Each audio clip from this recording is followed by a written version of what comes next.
On a quiet Red Sea beach, screams tore the air. A young man thrashed in blood-red water, crying out, "Papa! Papa!" as a tiger shark dragged him under. In seconds, paradise turned to horror. This is the final, devastating story of Vladimir Popov. The water was calm, the sky was bright, and then terror broke the silence. Vacationers on the beach first thought they were hearing a prank, a swimmer splashing, maybe calling out to friends. But the voice grew sharper, desperate, cracking with fear. "Papa! Papa!" Onlookers froze. The words carried over the surf, a cry that sliced straight into the heart of every parent watching. Out in the shallows, a lone figure thrashed violently. The water around him darkened, swirling with red. Vladimir Popov was fighting for his life. From the shore, his father stood rooted to the spot, powerless. He watched, unable to move, as the sea erupted in chaos. The unmistakable shape of a tiger shark broke the surface, circling back for another strike. Its dorsal fin cut through the water like a blade. Every second felt like an eternity. The crowd's horror grew as the young man screamed again, reaching toward the beach, toward his father. A final plea no one could answer. The shark lunged, the water exploded, and the cry of "Papa" was drowned out forever. Hurghada, Egypt.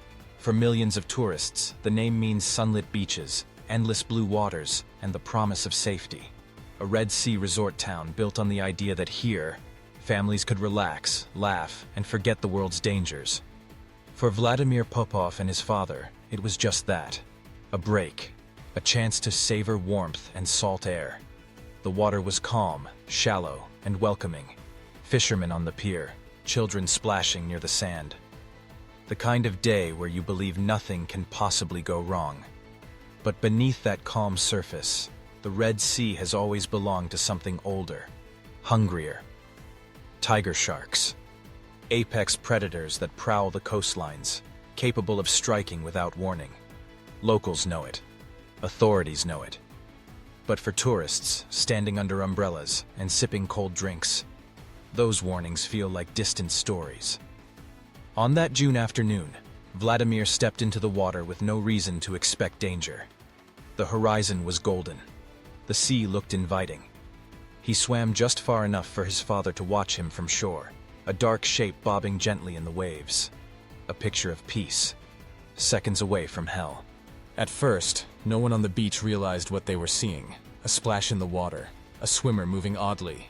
Some even laughed, thinking Vladimir was playing, diving beneath the waves. Then came the scream.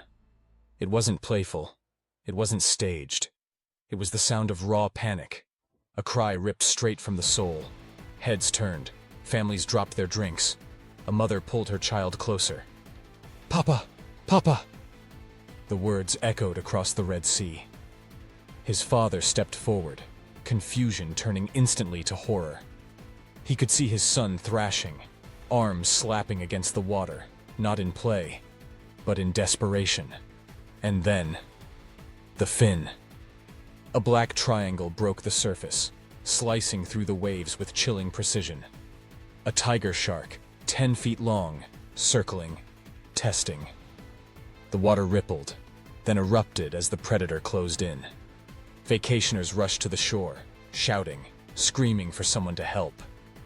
But there was no lifeguard, no boats near enough. Just a crowd frozen in disbelief as the young man fought against something no human could overpower. The paradise of moments before had turned into a stage for death. And everyone knew, this was no rescue story in the making. The sea exploded.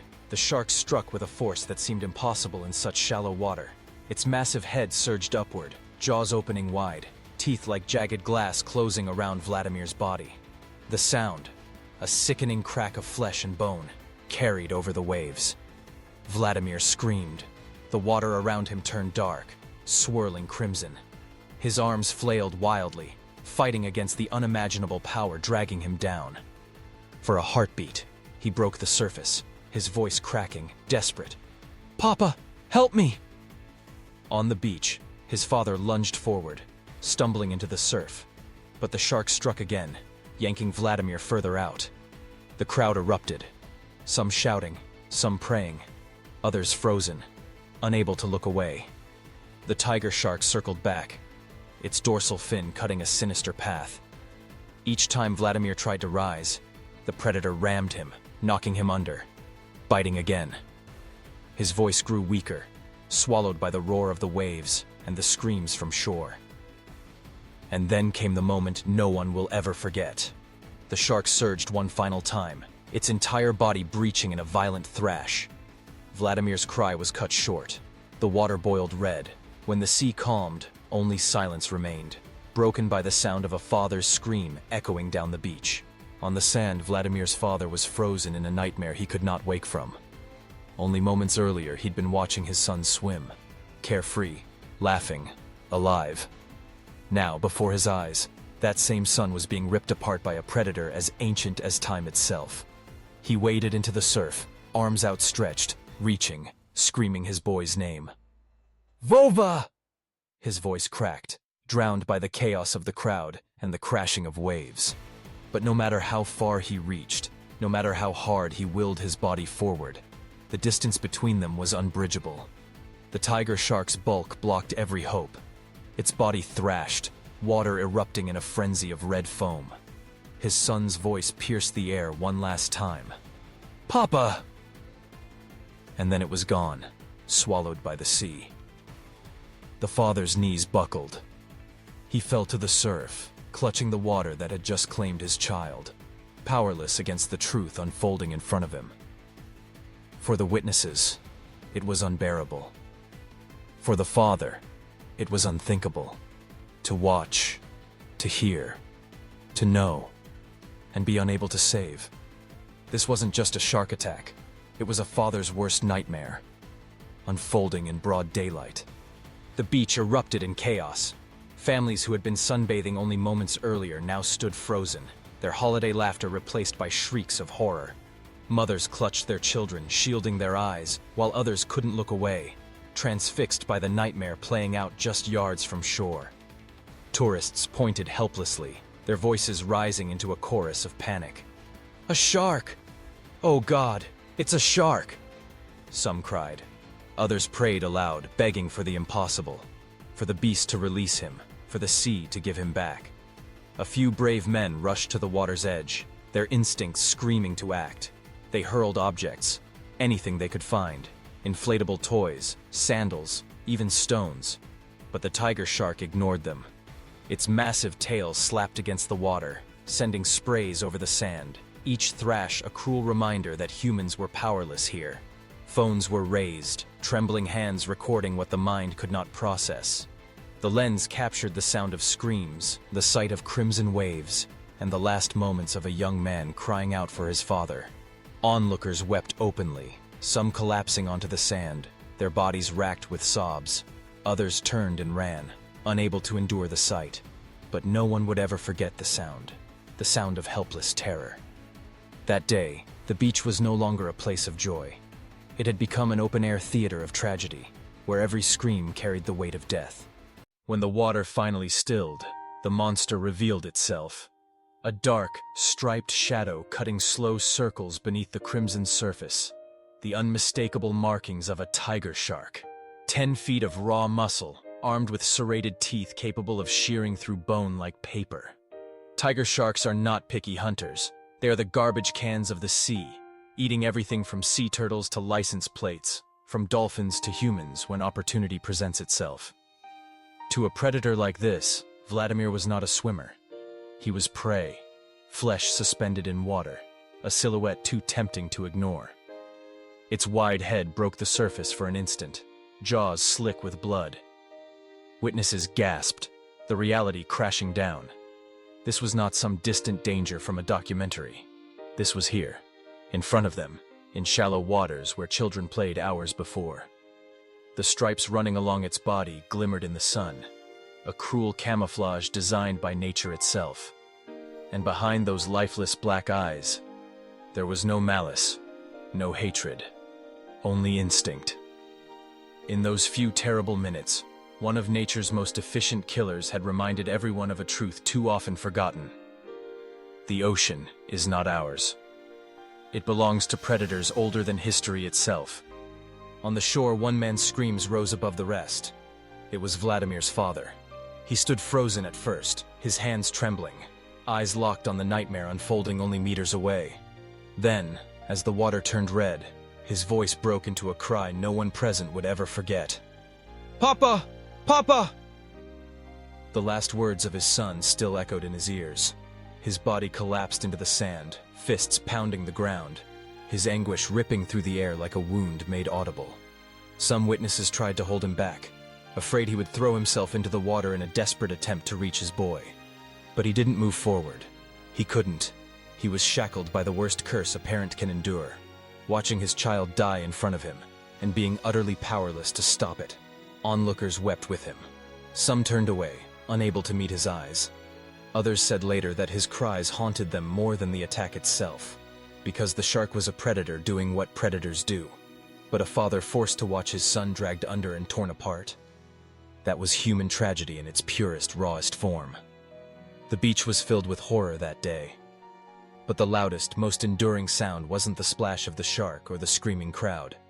It was a father's broken voice, echoing across the waves. When the sea finally stilled, silence fell over the beach like a suffocating blanket. The screams had faded. The splashing was gone. Only the crimson stain on the water remained, proof of what everyone had just witnessed. Some people dropped to their knees, sobbing. Others stumbled backward, hands over their mouths, eyes wide as if they couldn't trust what they had seen. A few clutched their children and hurried them away, shielding them from the sight. But there was no shielding anyone from the memory. Phones, once lifted in disbelief to record, now lowered, trembling in guilty hands. Later, many would admit they wished they hadn't pressed the record.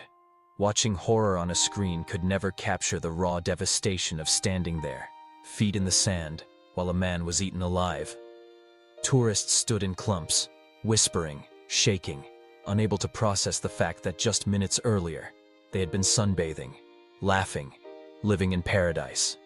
Now that paradise was shattered. And on the shoreline, Vladimir's father remained. A shell of a man, his sobs racking his body as strangers stood around him in silence, unable to offer words. Because what words could possibly exist in the face of a nightmare like this? No one swam. No one dared go near the water.